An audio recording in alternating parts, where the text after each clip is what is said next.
Nigeria. I am Khadija. Today on the program, we shall be taking a look at poor budgeting and its role in a food sustainability drive.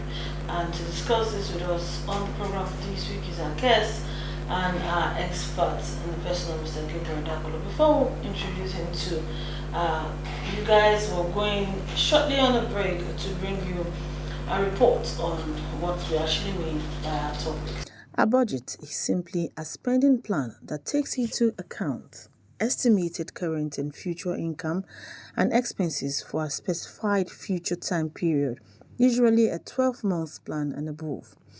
Budgetary support for the government is one of its forms of seriousness in an effort to foster the food security. This means that there should be sufficient food available for all at all times, sufficient and sustained food supplies through local investors. However, a budget line is described as a food security and nutrition survey.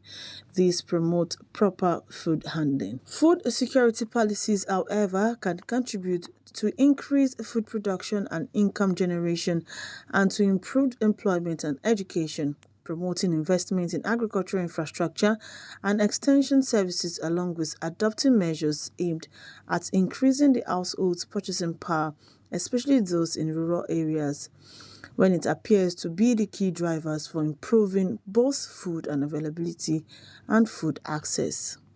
Welcome back. Like I said, the program is Agric Economy on ARSN Television, Abuja, Nigeria, and this week we shall take a look at the proper budgeting, a driving force for food security.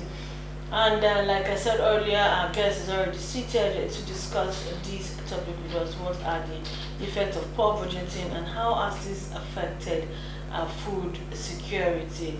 Welcome to the program, sir. Thank you for having me. Yes, when we talk budgeting, people just feel that it has to do with capital projects, road expansion, construction, and the rest. Yes. We know that in Nigeria, aside defense, agriculture is one sector that ought to have, before now, that used to have one of the largest budgetary allocations, but in the past administrations, it has not really been like that. Of what effect has this been to the agricultural system? Every country, for example, needs to secure its territory. Every country needs to secure itself. That is why you see nearly all countries in the world, especially the industrialized countries, try to spend as much as possible on defense, buying war planes, equipping their army and everything to make sure that no external aggression or internal aggression can quell the nation. But one thing is far more important to every nation, which is food security, because it is when there is availability of food that even the forces you are mustering will be able to have the strength to be able to go and defend their nation. And we have seen the effect of food in modern warfare as well. When you deny a particular country access to food, for example, it will lower their morale, it will reduce their strength, and it could be a channel whereby such a country can lose a war if care is not taken. So that takes us to agricultural budgeting in Nigeria. In the past 8 to 9 years, it has declined drastically, and this can be seen in the effect that is having in the country. When you look at the present 2024 budget, which is about 3.51% of the total budget of the federal government, you will still see that it is not enough and it's not adequate to be able to meet the actual need of food security in Nigeria. Good enough, the federal government has started trying to bring us special interventions in the name of agricultural revolution to look at other areas whereby they can jumpstart agriculture on a large scale. That is getting a lot of people to the farm, enhancing and increasing the capacity of existing farmers both on the commercial level and on the subsistence level, and also providing modern agricultural technology to be able to help farming in Nigeria or improve our agricultural practices.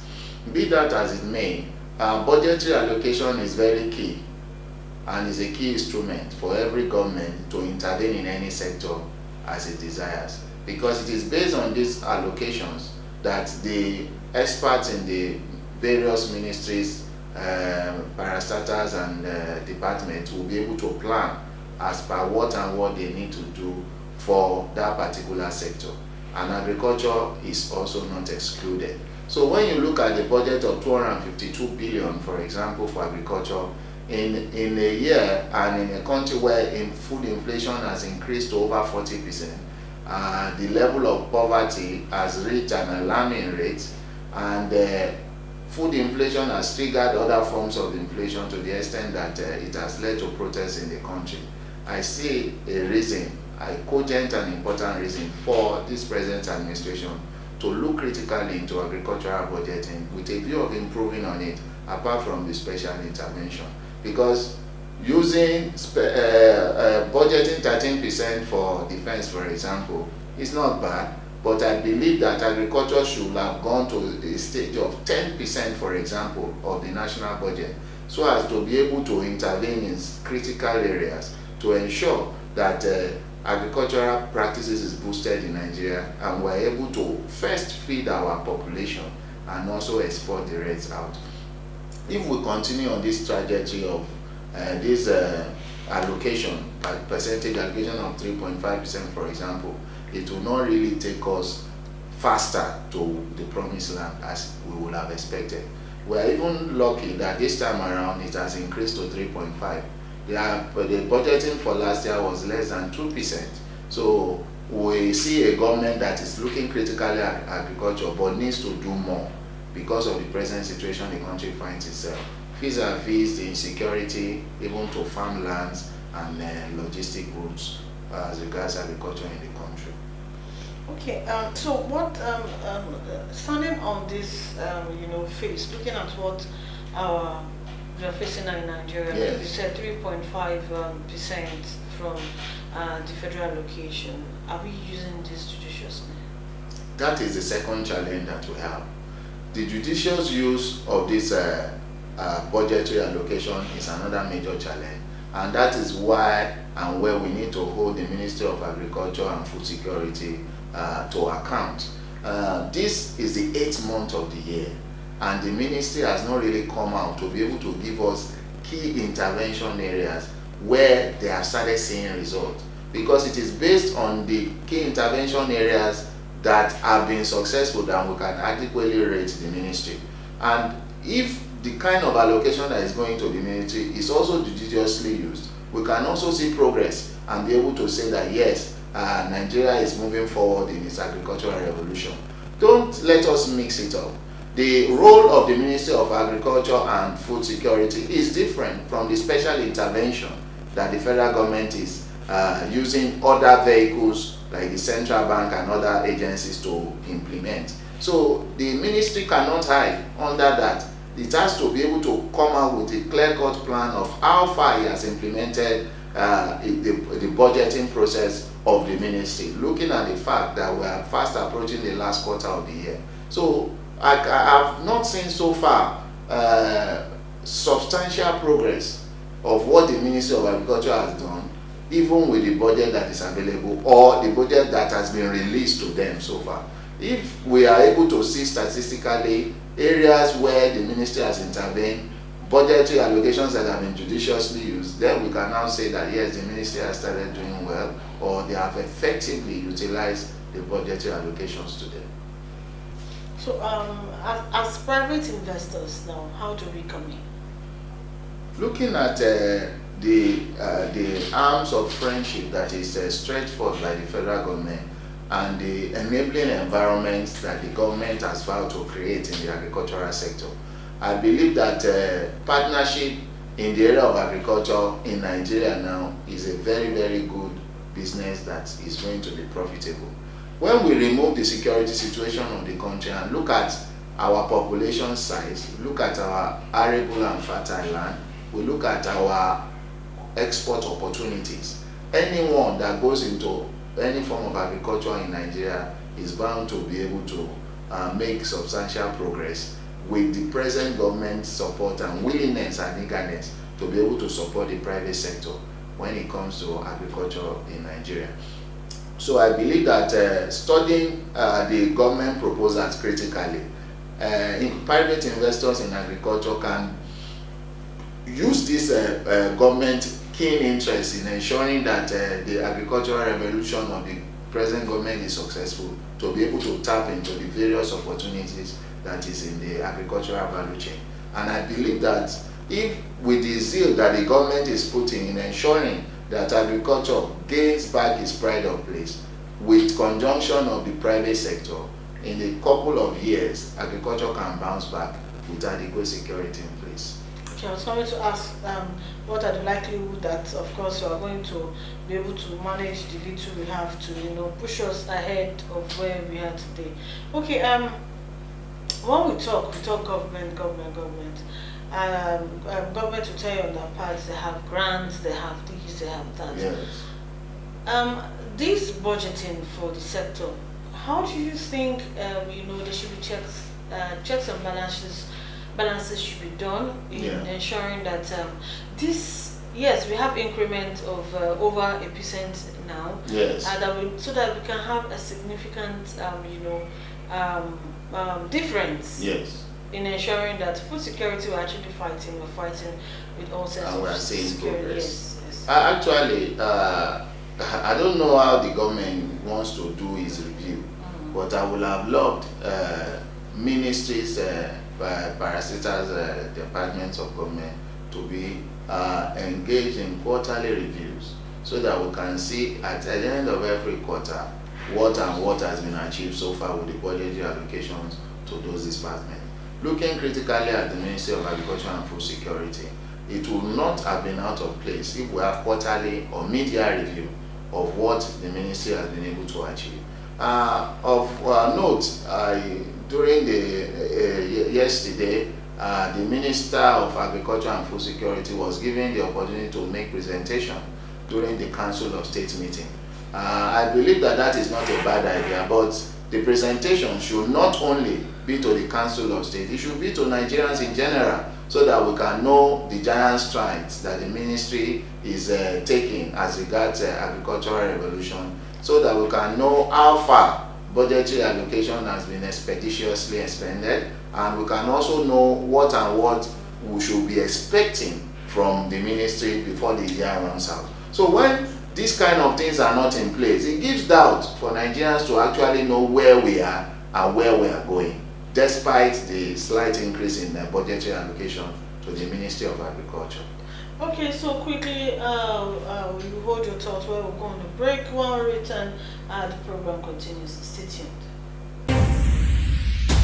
The Agricultural Research Council of Nigeria (ARCN) coordinates the activities of research institutes and is responsible for supervision, regulation, coordination of research activities and programs of higher institutions in Nigeria.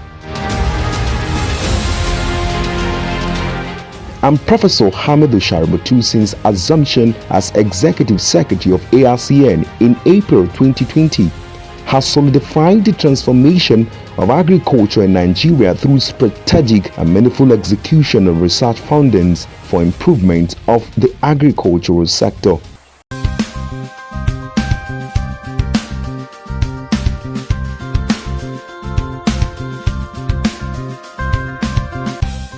For grains, we have the parabolic solar dryers. These are specialized solar dryers used for drying agricultural produce such as whole grains, yam and cassava chips, fruits and vegetables more efficiently. It is made of a special material that concentrates the rays of the sun within the enclosure while eliminating harmful ultraviolet radiation. Products dried are free from contaminants and are hygienic. The parabolic shaped solar dryer is a need-based technology, because virtually when we travel all over the country, you will see by the roadside, you see people drying all sorts of agricultural produce. Some spread their own on bare ground, and by the time the vehicle are moving, they raise dust, the dust stay on the products. The reptiles will come, they will eat whatever they can eat, drop their feces and their urine on it, and the owner comes in the evening to pack everything together and still eat that product. And the product has been contaminated, and we feel this is not right, and it is part of our mandate to make sure that we set it right, and that was what led to this, so that we can solve this problem at the grassroots level. Instead of drying by the roadside, drying on just bare ground in their villages, when they have this as a drying center, everybody in the community can bring their product there, spread on the tray, and they get it dry under hygienic condition that is covered. And the dryer also have another property to screen the ultraviolet ray of the sun, which is also can cause hazard to human health.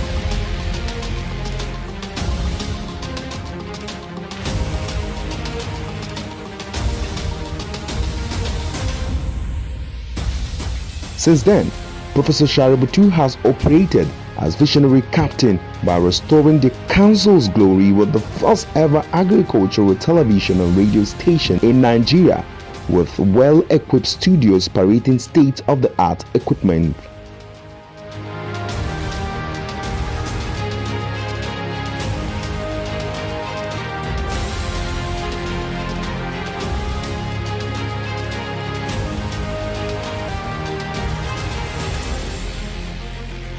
The Agricultural Research Council of Nigeria also has a brand new electronic library to further promote research and visualizations of deep thoughts on agricultural development in Nigeria.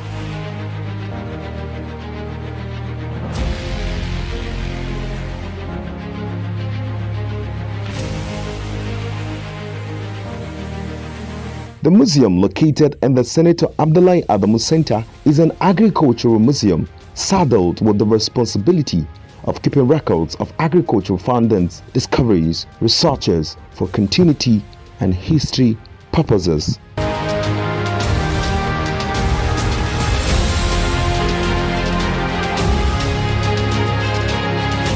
ARCN Promoting agriculture. Welcome back. The program is still Agric Economy, and we've been talking budgetary allocation as it translates to avoidance of food insecurity. Yes, our guest has been talking to us, Mr. Gabriel Dakolo, on what budgetary allocations has been over time, of what effect it has also been, and now we're looking at what should government do in terms of, because the driving force for most economies is the private sector. Yes. And that is what is not really having the power when we come to Nigeria. You see governments coming up with interventions of giving grains and the rest of it to the private sector. Yes, we don't see as much, results. Let me use that word now. It's not the rippling effect is not as much as we see government say this has been done, we have distributed this, we have done these researches, we have been able to come up with these improved seedlings, and then I know acceptability has been one major issue with DMOs and the rest of it.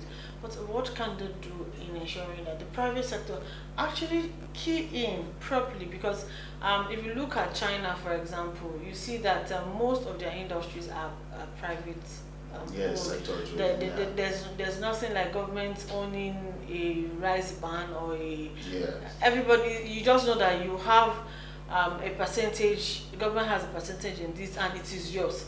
And then you have to work hard in ensuring that it doesn't, just go there that way.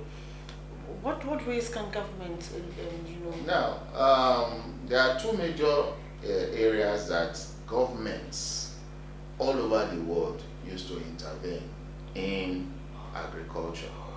One is creating enabling environments, and two, the security of investments. Now, when we take that down to Nigeria, yes, the government has made several announcements. The government has created incentives for would-be investors when it comes to agriculture.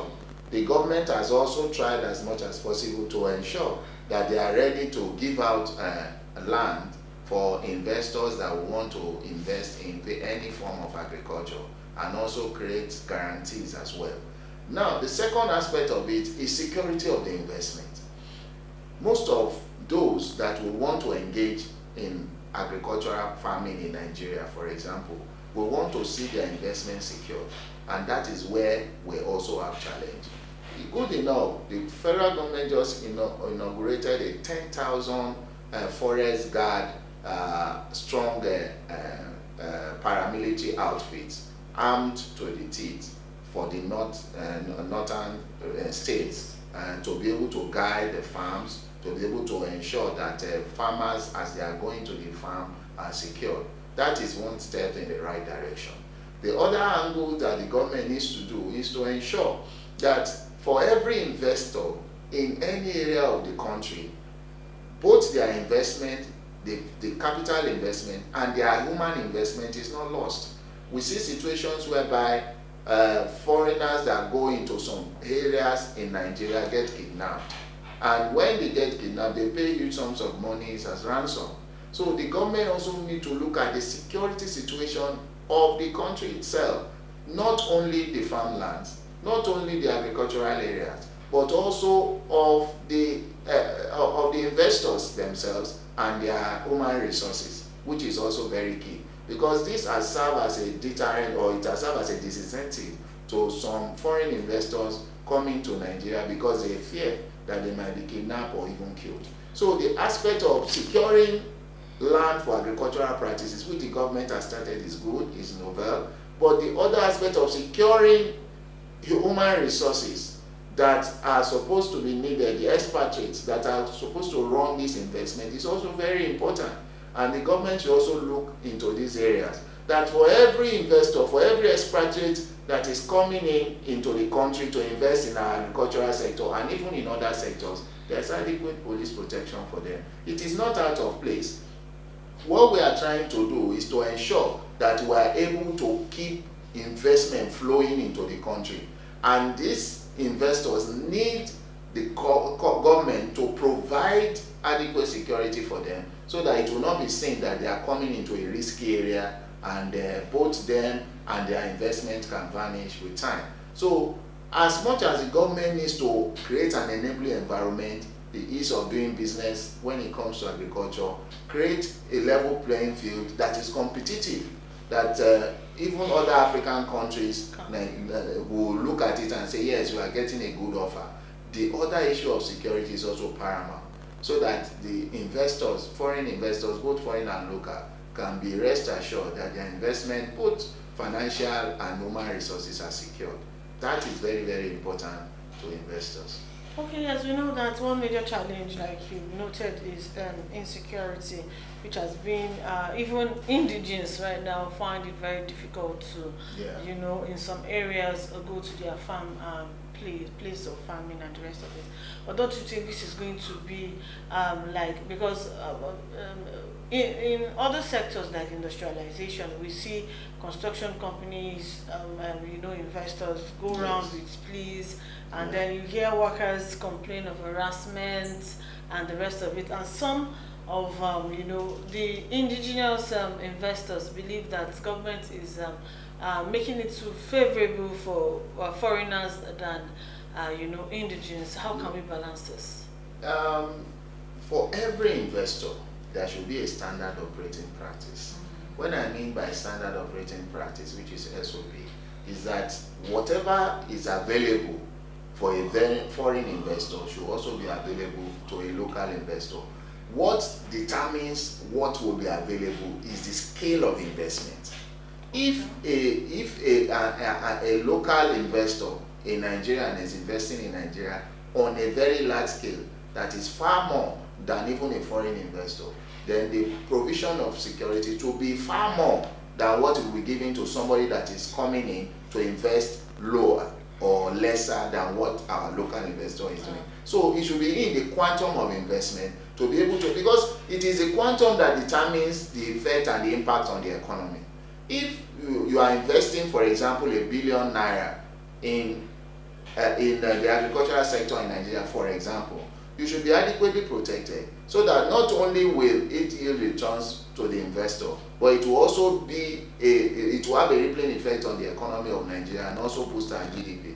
So if a foreigner is coming in and is investing 500 million, for example, protection should also be given in accordance with what the investor is bringing. So it should be a balanced one. It should not be biased. It should not be by skin color. It should be by the level and quantum of investment to be able to ensure that this investment is secured and the human resources also are secured as well. Okay, yes, we've heard it from the Osisman, so much advantages and things to be done. Thank you so much for coming on the program. Thank you for having me. Yes, on that note, we draw the curtain for this week. Join us again, same time, same station next week as we bring you another educating episode of the program. Stay tuned.